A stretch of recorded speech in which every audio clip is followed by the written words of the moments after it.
Et c'est à présent l'heure de la revue de la presse et des médias israéliens depuis Studio Kelita à Jérusalem. L'union des partis de gauche écrase le parti travailliste.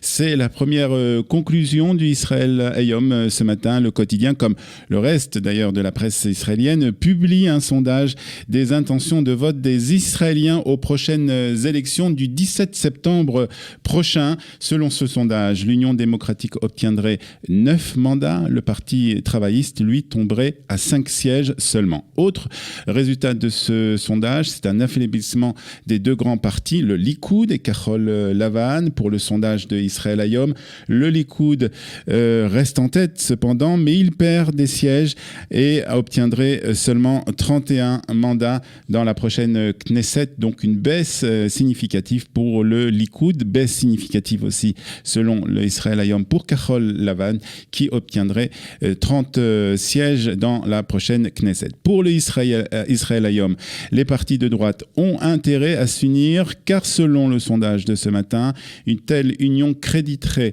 le bloc de droite de 16 sièges au minimum, mais la situation reste à peu près la même, à savoir que le bloc de droite obtient 57 sièges, tandis que le bloc de gauche, avec Kahol Lavan, obtiendrait seulement 56 sièges. Aucun donc des deux blocs n'a la possibilité de former un gouvernement, fait remarquer ce matin Moti Tourfel dans le Israël Hayom. Pourtant, pour Chaim Shen, le but c'est 61 mandats pour la droite et c'est possible selon l'éditorialiste du Israël Hayom. Cela dépend des petits partis de droite. Ils doivent s'unir, ajoute Chaim Shen. On ne peut pas parier sur l'avenir du pays d'Israël, conclut ce matin le journaliste. Et puis le Yediot Ahronot, quant à lui, consacre sa une à l'union des partis de gauche et publie en première page le selfie réalisé par les trois têtes de cette nouvelle union, à savoir Nitzan Horowitz du parti Meretz, Stav Shafir qui a quitté le parti travailliste et Ehud Barak. Selon Yuval Karni du Yediot Ahronot, la prochaine étape c'est l'union avec d'autres partis et aussi avec la venue de nouvelles personnalités politiques à l'intérieur de cette union des partis de gauche. L'union avec le parti travailliste reste à l'ordre du jour selon le quotidien, mais si Amir Peretz continue dans son refus de s'unir avec l'union démocratique, Ehud Barak n'exclut pas l'éventualité de s'adresser directement à Itzik Shmouly du parti travailliste pour qu'il quitte lui aussi le parti travailliste et vienne les rejoindre au sein de cette nouvelle union. Et puis autre nom qui pourrait revenir sur l'échiquier politique israélien, il s'agit de Tzipi Livni. En effet, Ehud Barak aurait pris contact avec l'ancienne ministre pour qu'elle vienne se joindre elle aussi au sein de cette union. Et puis Sima Kadmon, toujours dans les Yediot Ahronot, parle de l'euphorie des partis de gauche après l'union conclue hier par donc ces trois personnalités, ces trois chefs de partis, une euphorie qui a éveillé de nouvelles énergies à droite, dit Sima Kadmon. Tout le monde devra faire des concessions, explique la journaliste du Yediot Ahronot dans le quotidien donc ce matin.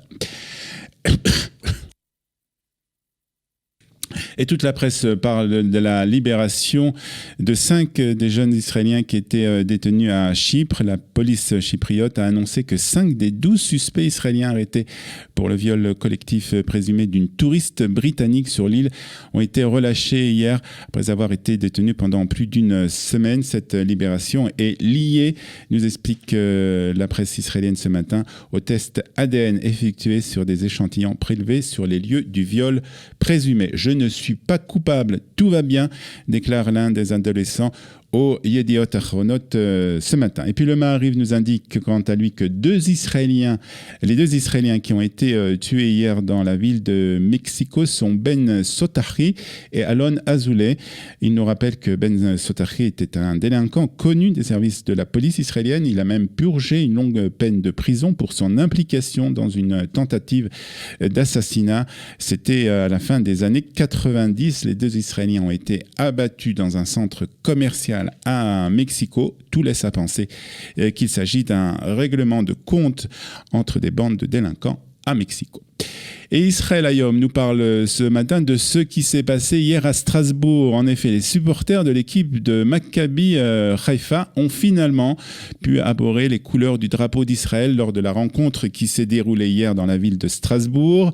En début de journée, un arrêté de la préfecture de police du Bas-Rhin interdisait à toute personne se prévalant de la qualité de supporter du Maccabi de brandir un drapeau quel qu'il soit. Aliza Ben-Noun, l'ambassadrice d'Israël en France, a réagi et elle s'est adressée au préfet du Bas-Rhin pour qu'il annule cet arrêté. Un peu plus tard, donc, le préfet est revenu sur sa décision et il a indiqué au président du CRIF qu'un nouvel arrêté serait publié, supprimant donc l'interdiction des drapeaux nationaux et des signes de soutien aux équipes. On nous a vérifié nos téléphones et ensuite nous avons été attaqués. C'est ce que raconte ce matin un supporter israélien dans le Israël Hayom. Et nous terminons cette revue de la presse et des médias israéliens par ce qui a conquis hier Tel Aviv, celui qui a conquis plus exactement Tel Aviv. Il s'agit de Jon Bon Jovi qui a été au parc Ayarkon pour un concert unique qui a réuni plus de 50 000 personnes. Je vous avais dit que je reviendrai et je suis donc revenu. C'est ce qu'a déclaré le chanteur en début de concert, aux côtés de l'enthousiasme manifesté par Bon Jovi. Les animateurs du chanteur se sont plaints de mauvaises conditions et de problèmes de son lors du concert. C'est ce que nous raconte en tout cas ce matin la presse israélienne. Et c'est aussi la fin de cette revue de la presse et des médias israéliens.